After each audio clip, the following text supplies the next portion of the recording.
नमस्कार दोस्तों, मैं हूं नीरज और आप देख रहे हैं सलाम इंडिया न्यूज। दोस्तों, नेपाल के हाव भाव इस समय कुछ ठीक नहीं लग रहे हैं। नेपाल इस समय चीनी भाषा बोल रहा है। पिछले कुछ दिनों से नेपाल भारत का लगातार विरोध कर रहा है, चाहे फिर वो काला पानी हो या लिपू लेक। जैसे कि आपको पता है कि बीते दिनों डिफेंस मिनिस्टर राजनाथ सिंह ने उत्तराखंड के पित्तौड़गढ़ में बनी लिपू लेक सड़क का ऑनलाइन इनॉग्रेशन किया था। बीआरओ ने 12 साल की कड़ी मेहनत के बाद चीन सीमा को जोड़ने वाली इस अहम सड़क को पहाड़ काटकर बनाया है।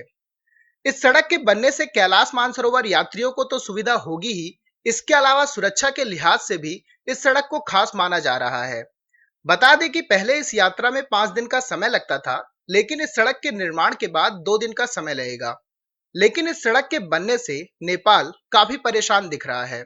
ये सड़क भारत चीन सीमा की आखिरी चौकी तक पहुंचती है। ये सड़क पित्तौड़गढ़ के धारचूला से लीपू लेक तक बनाई गई है। पर नेपाल को इससे क्या आपत्ति है? नेपाल दावा कर रहा है कि लीपू लेक दर्रा उसका इलाका है। इसे लेकर नेपाल ने भारत को 1816 की सुगौली संधि भी याद दिलाई है। पर दोस्तों, ये सुगौली संधि है क्या? तो हम आपको बता दें कि 1816 में नेपाल और ईस्ट इंडिया कंपनी के बीच सुगौली संधि हुई थी। ईस्ट इंडिया कंपनी के साथ हुए युद्ध में हार के बाद नेपाल को अपना काफी हिस्सा गंवाना पड़ा था। युद्ध खत्म होने के बाद सुगौली संधि के माध्यम से ब्रिटिश इंडिया और नेपाल की सीमा रेखा तय हुई थी। इस संधि में नेपाल की महाकाली नदी को दोनों देशों के बीच सीमा का आधार बनाया गया। हालांकि पिछले 200 सालों में नदी ने कई बार अपना रास्ता बदला, जिसकी वजह से सीमा विवाद गहराता गया। नेपाल ने नवनिर्मित सड़क को लेकर कड़ी आलोचना की है। उसने कहा है कि सीमा विवाद पर भारत के साथ वार्ता के लिए कोरोना वायरस संकट के खत्म होने का इंतजार भी नहीं करेगा। हालांकि नेपाल इन इलाकों में दावा पेश करने के लिए जिन दस्तावेजों को आधार बताता है, वही उसके पास से गायब हैं। जैसे कि हमने आपको पहले भी बताया है कि नेपाल 1816 की सुगौली संधि के आधार पर ही काला पानी और लिपू लेक जैसे इलाकों पर अपना दावा पेश करता है। हालांकि वो इस अहम डॉक्यूमेंट की मेन कॉपी खो चुका है। इसके अलावा नेपाल के पास 1950 की शांति मैत्री संधि के डॉक्यूमेंट की मेन कॉपी भी नहीं है। ये दोनों संधियां नेपाल के इतिहास और विदेश नीति का अहम हिस्सा है। नेपाल की इस लापरवाही से भारत का पक्ष और मजबूत हो गया है। इसके अलावा भारत का कहना है कि ये जो रोड बनी है, तो ऐसा नहीं है कि उसके लिए अलग से जगह ली गई है। पहले ही एक कच्ची सड़क थी, उसी को प्रॉपर तरीके से बिल्ड किया गया है। बता दें कि लिपू लेक पास तक सड़क बनने से चीन से सटी भारतीय सीमाओं की सुरक्षा में सहूलियत तो होगी ही, साथ में नेपाल सीमा पर तैनात एसएसबी के जवानों की राह भी आसान हो गई है।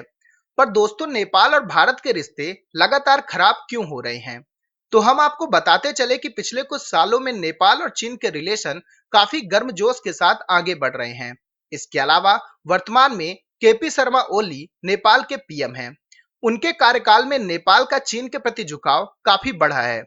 उनकी नेपाल कम्युनिस्ट पार्टी भारत पर अपनी निर्भरता खत्म करना चाहती है।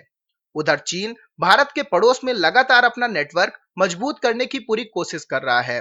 श्रीलंका और मालदीव के बाद अब वो नेपाल को भी अपने पक्ष में करना चाहता है, और इसके लिए चीन नेपाल में बड़ा इन्वेस्टमेंट कर रहा है।